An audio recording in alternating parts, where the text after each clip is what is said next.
Vous parliez de résilience tout à l'heure. Alors justement, je voudrais revenir là-dessus avec vous, si vous le voulez bien. Alors, je suis le cofondateur. Vous êtes cofondateur de SOS Mer. C'est quoi SOS Mer? C'est une alerte en avance de phase.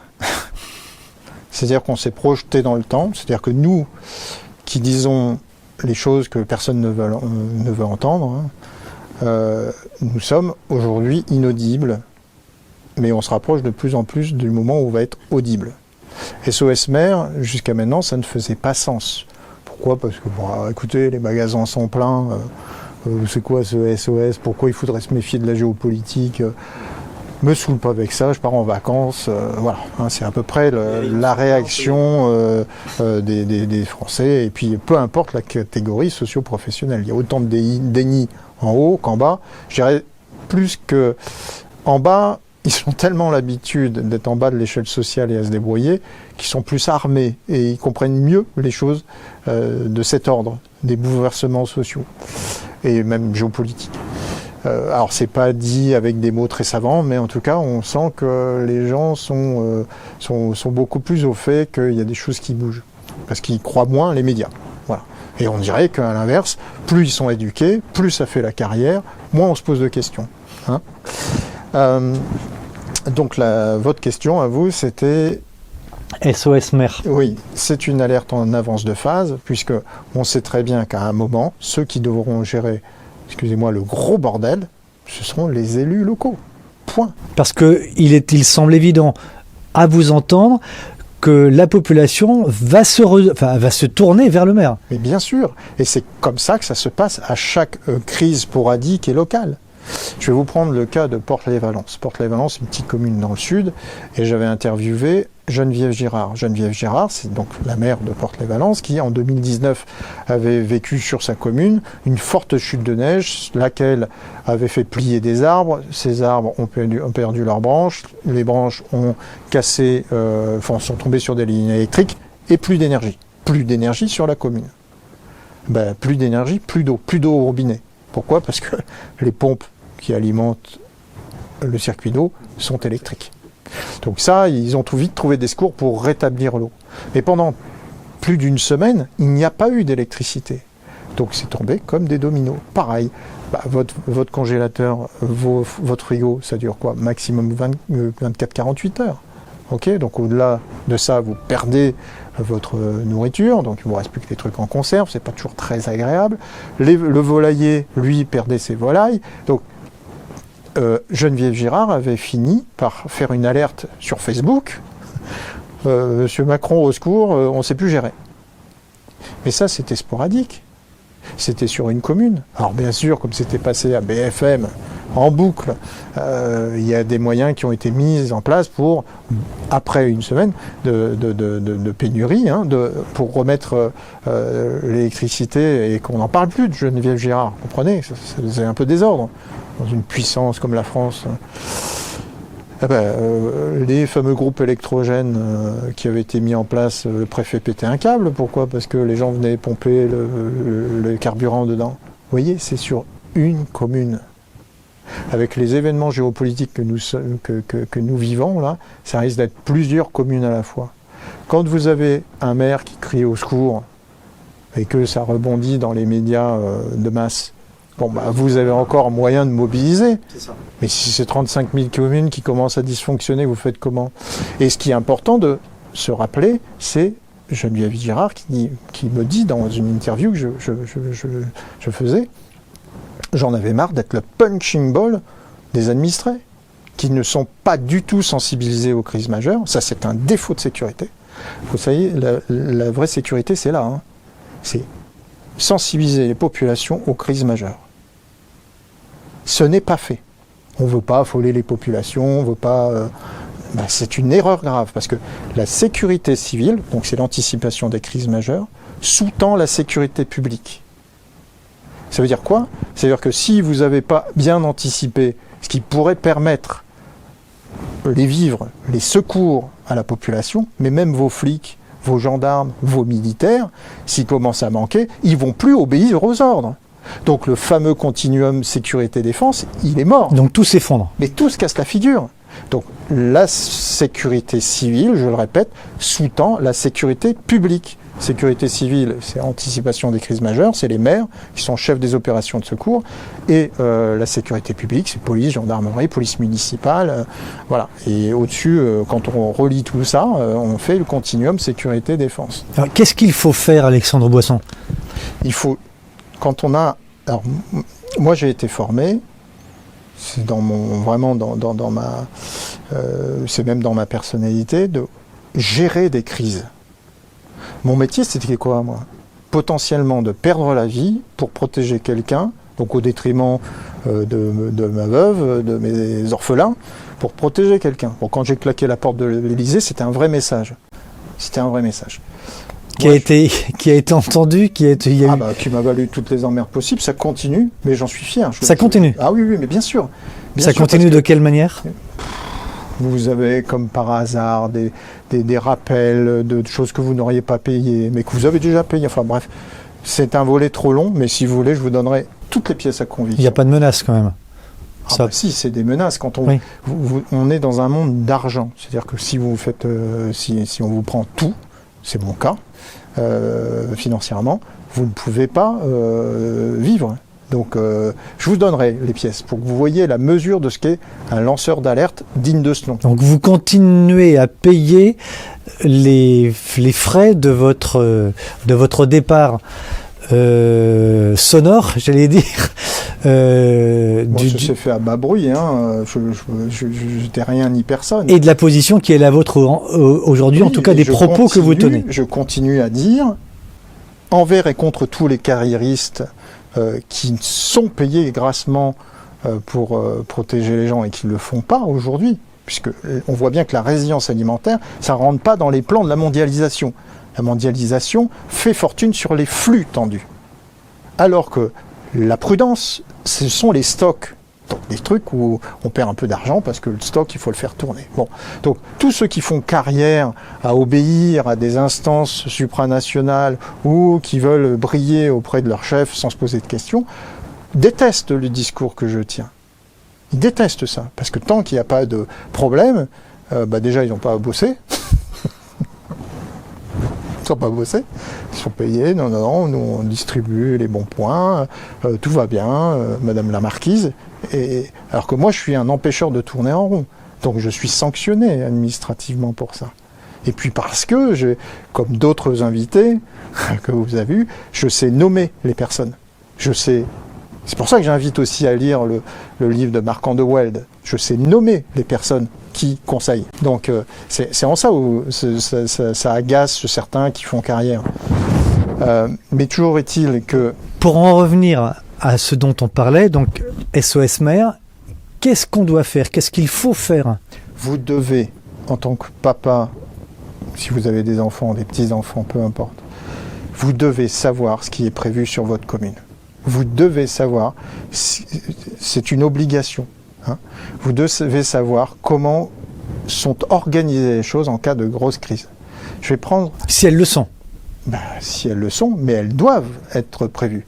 Le problème que nous avons aujourd'hui, en droit français, c'est que si vous commettez une infraction, par exemple, vous grillez un feu, il y a tout de suite une contravention. Si un maire n'a pas rempli son plan communal de sauvegarde, alors qu'il a l'obligation de le faire, il n'y a pas de contravention. D'accord ? Donc, il y a une crise... on l'avait pas prêt, on n'a pas de plan directeur, il passera au pénal. Comprenez ? Donc tant que tout va bien, comme il n'y a pas de sanction, parce qu'il n'a pas rempli son PCS, ou le fameux DICRIM, qui est à destination DICRIM pour document d'information communale sur les risques majeurs, que vous devez connaître. Vous devez connaître. On doit vous le donner pour que vous sachiez ce que vous devez faire en cas de crise. Et je vais prendre un exemple pour que vous compreniez bien après. Mais il n'y a pas de contravention. Si le maire l'a pas fait, s'il n'a pas envie de le faire, s'il trouve que c'est du boulot en plus alors qu'il est déjà bien occupé, ce qui peut se comprendre, hein, parce que dans certaines communes, les mecs, ils n'arrêtent pas. Hein. Mais bon, bref, il n'y a pas d'obligation, il n'y a pas de sanction, donc c'est pas fait. Sur 35 000 communes, c'est une catastrophe. Il y a très très peu de communes, une dizaine de milliers de communes qui ont rempli un PCS, et quand vous regardez, il n'y a rien de vraiment opérationnel dedans. Hein. C'est-à-dire que... Mais pour autant... Comme le maire est le chef des opérations de secours, s'il se passe une catastrophe, il doit être à même de dire non, mais vous, ma population, là, arrêtez de courir dans tous les sens, on sait qu'on doit aller là-bas, vous allez faire ceci comme on fait en secourisme. On ne laisse pas courir tout le monde. On dit, par exemple, quand il y a quelqu'un qui a un malaise, vous voyez, on plante le décor, il y a quelqu'un qui a un malaise, tout le monde s'agglutine autour pour regarder ce qu'il a, et personne n'a le réflexe de prendre le téléphone, ou très peu, ou l'autre pense que son voisin l'a fait. Ça, c'est ce qu'on appelle l'effet témoin. Donc, pour casser cet effet témoin, le secouriste se met proche de la personne qui a eu un malaise, et elle va désigner du doigt. Toi, tu appelles les pompiers, tu regardes bien l'adresse et tu précises où on est. Toi, tu vas faire ceci, cela. Le maire, c'est son rôle, mais plus large, un rôle plus systémique, parce que des fois, il va peut-être devoir même se fader la population de la commune d'à côté. Donc, s'il n'y a pas de schéma directeur, s'il ne sait pas comment il va faire, c'est grave, parce qu'il peut y avoir des morts. Et le problème que nous avons au niveau légal aujourd'hui, c'est que comme il n'y a pas de contravention si le boulot n'est pas fait, eh ben, le jour où il y a une crise et que ça se passe mal, ben, le maire il se retrouve au pénal. Donc c'est-à-dire, monsieur, vous avez manqué aux obligations de prudence et de sécurité, article 121.3 du Code pénal. C'est fou, c'est contre ça que nous luttons. SOS Maire, nous luttons contre le manquement aux obligations de prudence et de sécurité.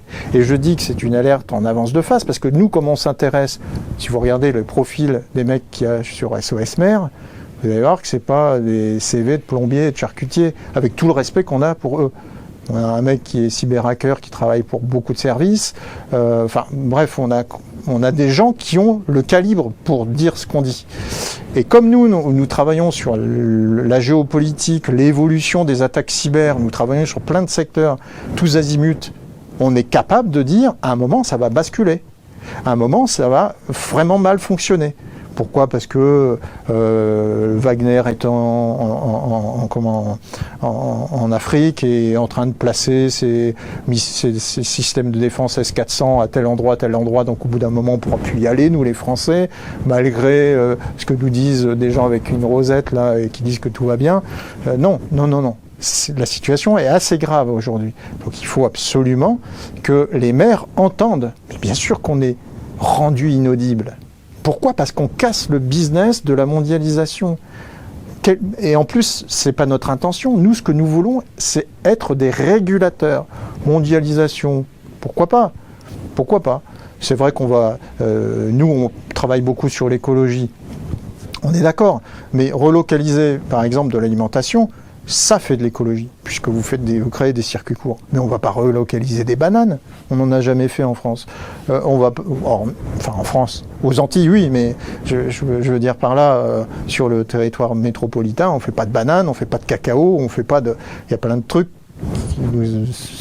qui nous sont communs aujourd'hui et qu'on ne sera pas capable de relocaliser. Mais avoir au moins des routes de secours, mais il faut que les mecs de BlackRock, de McKinsey, pour les citer, s'intéressent à leurs 10 crimes, parce que s'ils habitent en France sur des communes qui n'ont rien prévu, c'est pas leur super conseil qui vont faire quoi que ce soit quand leurs enfants, à ces gens de grands cabinets de conseil, quand leurs enfants vont leur dire « Papa, il y a quoi de prévu là ?» parce que ça commence à partir en sucette. Concrètement, c'est peut-être ma dernière question, Alexandre Boisson. Qu'est-ce que concrètement un maire doit faire pour sa population ? Qu'est-ce qu'il doit faire concrètement ? Alors, nous sommes en plus dans un contexte particulier. Si on rajoute de la peur à la peur, juste après la crise Covid, plus les trucs climat, machin, on rend tout le monde complètement crispé et on n'arrive à rien faire. D'accord ? Donc, avec Marjolaine Godard, qui est facilitatrice graphique, nous avons inventé des événementiels ou en fin de compte des événementiels tout simples, où on va faire par exemple de la pizza locale. Alors ça peut paraître, disons, il va combattre la géopolitique comme ça lui. Non mais de la pizza locale, mais bien sûr, parce que vous créez des événementiels non anxiogènes, c'est-à-dire au contraire des événementiels joyeux. C'est-à-dire déjà, vous n'êtes pas en train de moraliser les gens qui n'ont pas fait un truc. Au contraire, vous leur dire, tenez, regardez cette pizza, on a pris de la farine locale avec du blé local, on a pris des tomates, un peu moins locales, mais qu'on a récupérées, qui sont pas de très loin, le fromage, c'est le fromage du coin, et vous voyez, cette pizza, le monde peut s'effondrer, enfin on peut être coupé, on peut avoir des embargos sur l'énergie, on continuera à la bouffer.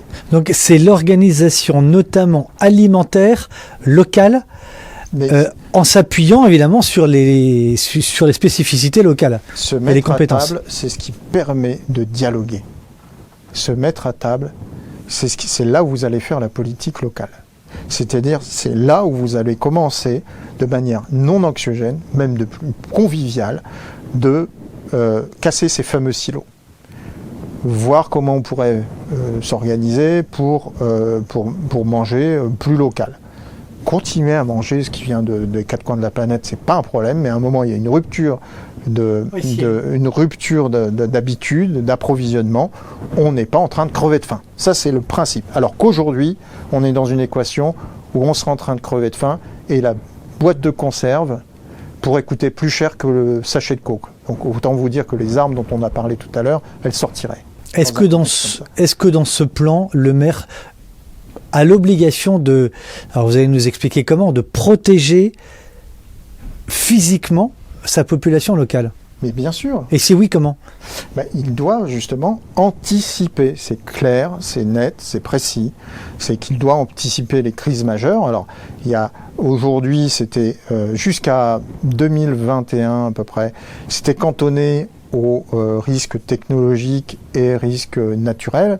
Technologique, c'est centrale nucléaire, Lubrizol, vous avez vu comment ça s'est passé, Grand Couronne, pas loin, vous avez vu comment ça s'est passé. Non, rassurisme tout le temps, chaque fois c'est du rassurisme. On n'est pas certain que ce qui est retombé sur les gens provoquera pas à un moment des problèmes. Ça, c'est inacceptable. C'est inacceptable parce que l'anticipation, c'est ça. C'est-à-dire que si vous avez à évacuer les populations, vous avez identifié le nombre de bus qu'il fallait, identifier les moyens que vous allez réquisitionner, et c'est comme ça, point, terminé. C'est pas là, on a l'impression que tout est fait à la bougie, vous savez, on crame un cierge pour que ça se passe bien. Il a obligation de protéger sa population puisque c'est dans ses attributions. Il ne faut pas oublier que le maire est aussi officier de police judiciaire. C'est ce qui lui donne le droit d'avoir une police municipale. Donc il a un rôle de police. Et la police, c'est la protection des personnes et des biens. D'accord ? Donc il doit pouvoir protéger la population. Il doit pouvoir s'en donner les moyens. Et le préfet doit pouvoir aussi lui donner les moyens. Puisqu'à l'échelon supérieur, au niveau de la préfecture, il y a ce qu'on appelle le document départemental des risques majeurs. Donc c'est-à-dire que les moyens de l'État peuvent être délivrés par le préfet pour aider, accompagner, permettre aux maires de protéger les populations. Dans la plupart des cas, on ne va pas parler que des choses qui vont pas bien, ça marche bien. Mais par exemple, la crise Covid, vous avez vu le problème de masques. Qui est-ce qui ont été ceux qui ont trouvé des solutions en local ? Une nouvelle fois, c'est les maires, les associations et ainsi de suite. Depuis 2021, donc, comme je le dis, c'était les risques majeurs donc, technologiques, mais ça comprend les cyberattaques aussi. Cyberattaques sur les supermarchés, il n'y a plus d'approvisionnement. Hein. Voilà. Grosse cyberattaque, je parle de killware, je ne parle pas des petites cyberattaques ransomware. Et risques naturels, donc les fameux inondations, sécheresse, glissement de terrain, bref. Mais là, depuis 2021, pour le coup, là, le gouvernement a fait un truc plutôt bien, ils ont étendu le spectre des menaces. C'est plus simplement les risques majeurs que doivent anticiper les maires. C'est toutes les menaces potentielles sur le territoire. Ils ont créé un COTRIM, c'est un contrat.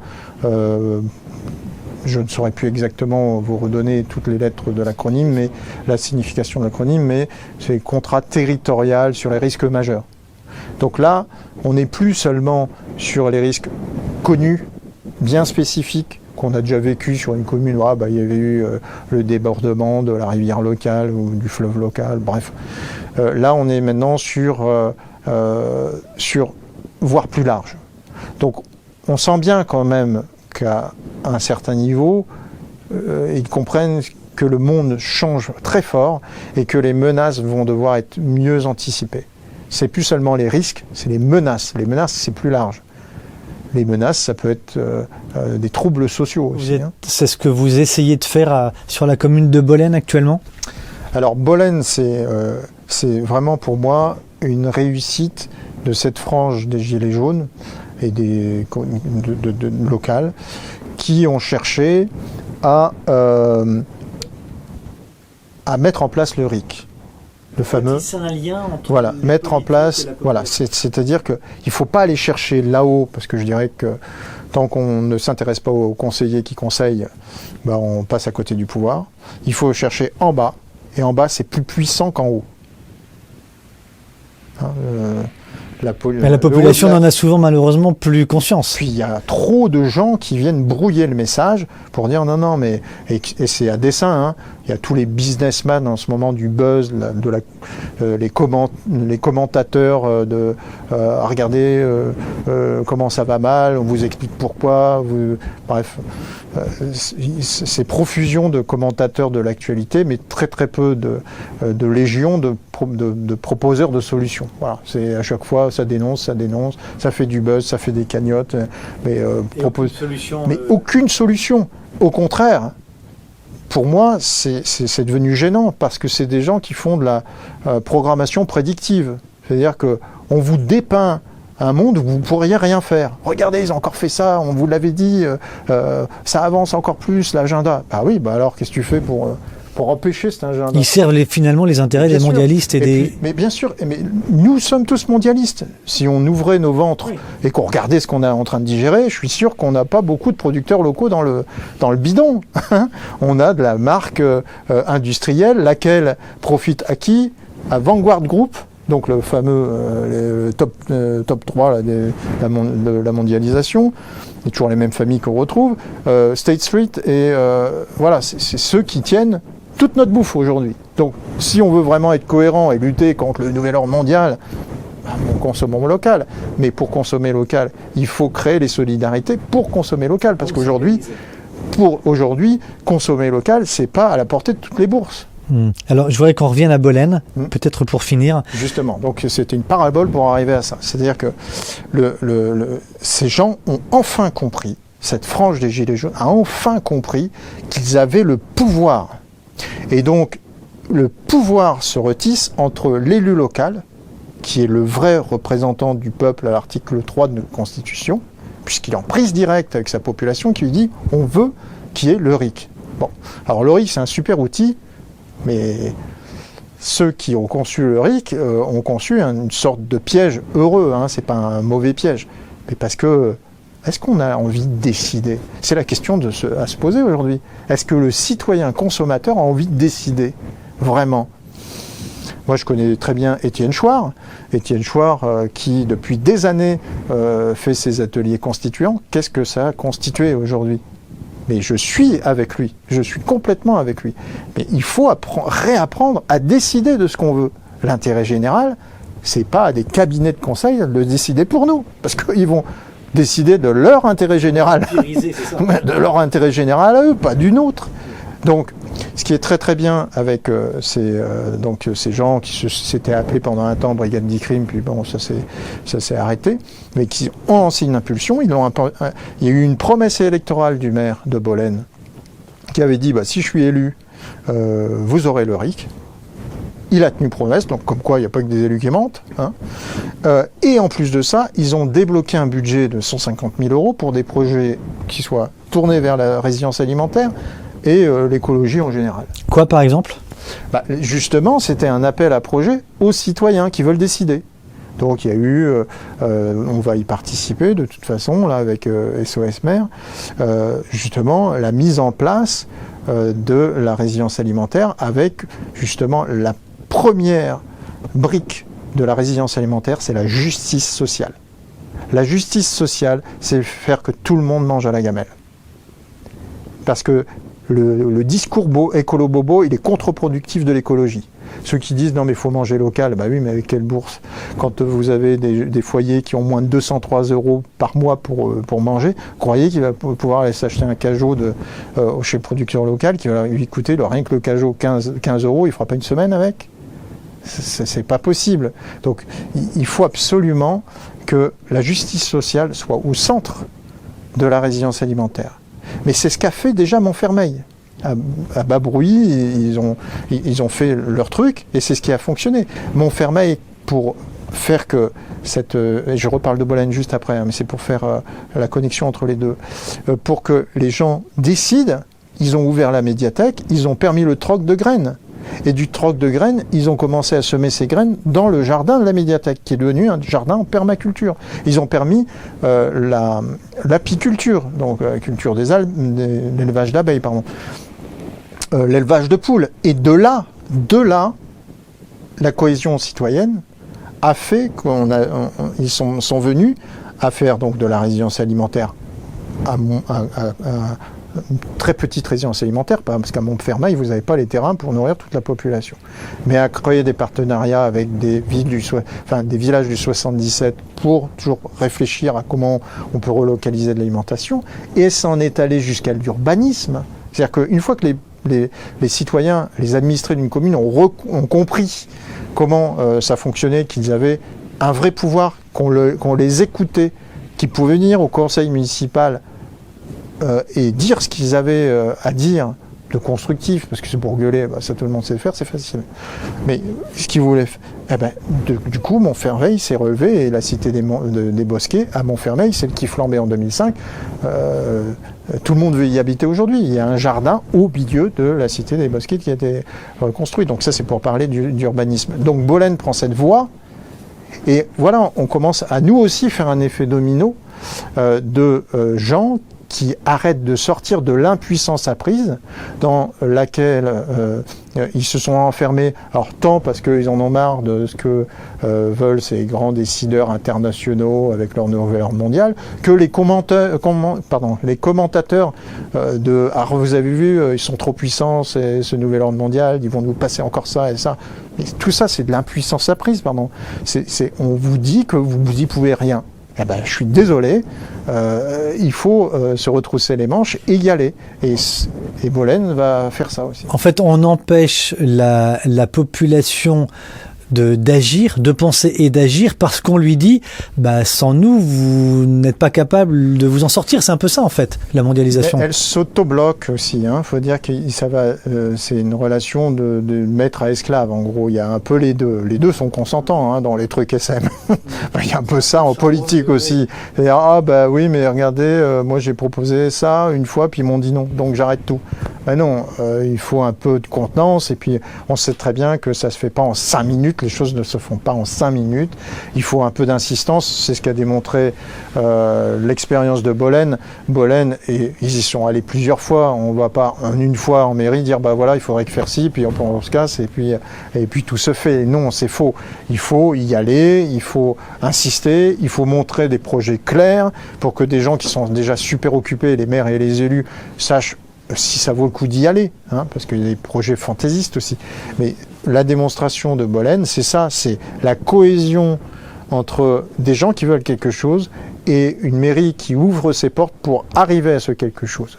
Et c'est un travail, mais qui sert l'intérêt général. Là, il n'y a plus de griffe de cabinet de conseil qui peut se mettre sur un noyau dur comme ça. C'est plus possible. Donc il faut retisser des liens, c'est ça, entre la population et l'élu qui, aujourd'hui, on l'a vu lors des émeutes, en fait, se fait tirer dessus, quoi. Il faut récréer un climat de bienveillance et de confiance. Et justement, alors là, la police est hyper importante, comme la gendarmerie et la police municipale, parce que les gens de ces forces qui habitent sur des territoires n'ont pas des ventres qui s'auto-alimentent. Eux aussi dépendent de ces fameux circuits longs, aujourd'hui, qui font notre alimentation. Eux aussi, ils ont des ventres estampillés Vanguard Group, State Street et je ne sais plus le troisième, BlackRock. Donc tout le monde, pour l'instant, est pris au piège de cette facilité de trucs qui viennent de loin, avec une énergie abondante et qui coûtent forcément moins cher, puisqu'on fait bosser des gens qui n'ont pas les mêmes lois du travail au loin. Mais donc les policiers, les gendarmes et les policiers nationaux municipaux, eux, il faut les convier à venir en mairie. Parce que, alors déjà, ils seront force de l'ordre en train de poser la question à la sécurité civile, que représente aussi le maire. Il fait les deux, il a 2 casquettes. Sécurité civile et sécurité publique. Qu'est-ce qu'on mange en cas de crise majeure ? Qu'est-ce que moi, policier, je peux faire si moi, ma famille manque ? Je vais rentrer chez moi. Je vais pas vous obéir, monsieur le maire. Je vais pas obéir à mon chef de la police nationale. Donc, qu'est-ce qu'on fait ? Et là, sur 35 000 communes, des gens qui amènent avec eux des policiers, des gendarmes en mairie, mais sur 35 000 communes, vous avez une équation constructive, citoyenne, constructive, avec des forces de l'ordre impliquées, et surtout, tactiquement, ne serait-ce que tactiquement. Là-haut, même si on avait un nouvel Hitler au pouvoir, il pourrait bien appuyer sur des boutons, il ne se passera rien en dessous, parce que 35 000 communes, ça ne se nasse pas, ça ne se gaze pas, ça ne se mutile pas. Mais le problème aujourd'hui que nous avons dans notre société, c'est une société qui fonctionne à l'émotion et à la réaction. Donc on nous fait mal, donc on veut faire mal aussi. On n'a pas le réflexe, et c'est un peu humain, de dire, il y a un truc qui va mal, on va construire quelque chose qui fera qu'on n'aura plus jamais mal. C'est ce qu'ont su faire par contre les résistants quand ils étaient en prise avec l'enfer sur nos territoires, où les mecs, notamment le Conseil national de résistance, écrivaient les jours heureux. Qu'est-ce qui pragmatiquement autour d'eux présageait de jours heureux? Il y avait des collabos partout, il y avait des flics qui collaboraient, enfin, il n'y avait pas grand-chose. Alors par contre, il faut sortir de cette pensée magique, de ce truc New Age que j'ai pensé qu'à un moment tout irait mieux en France. Non, il faut aussi agir. Il faut l'intention et l'action. Donc les résistants de la Seconde Guerre mondiale, ils mangeaient pas du prana, ils faisaient pas de la position du lotus pour que ça arrive, ils castagnaient. Bon là, on n'a pas besoin de castagner physiquement. Par contre, idéologiquement, il faut aller combattre sur le terrain des idées. Quand un maire vous dit ce que dénoncent très bien Martine Denette et Claude Diot, quand un maire est complètement aligné sur on va mettre un nouveau supermarché, alors que l'urgence, c'est de prévoir de la nourriture locale et de soutenir la solidarité locale qui va faire que les producteurs locaux ne meurent pas, c'est les seules routes de secours qui restent pour qu'en cas de crise de la mondialisation, on ait de quoi manger, il faut être ferme avec ce maire-là. Et peut-être que c'était pas une mauvaise intention de sa part, c'est que peut-être qu'il n'avait pas bien compris.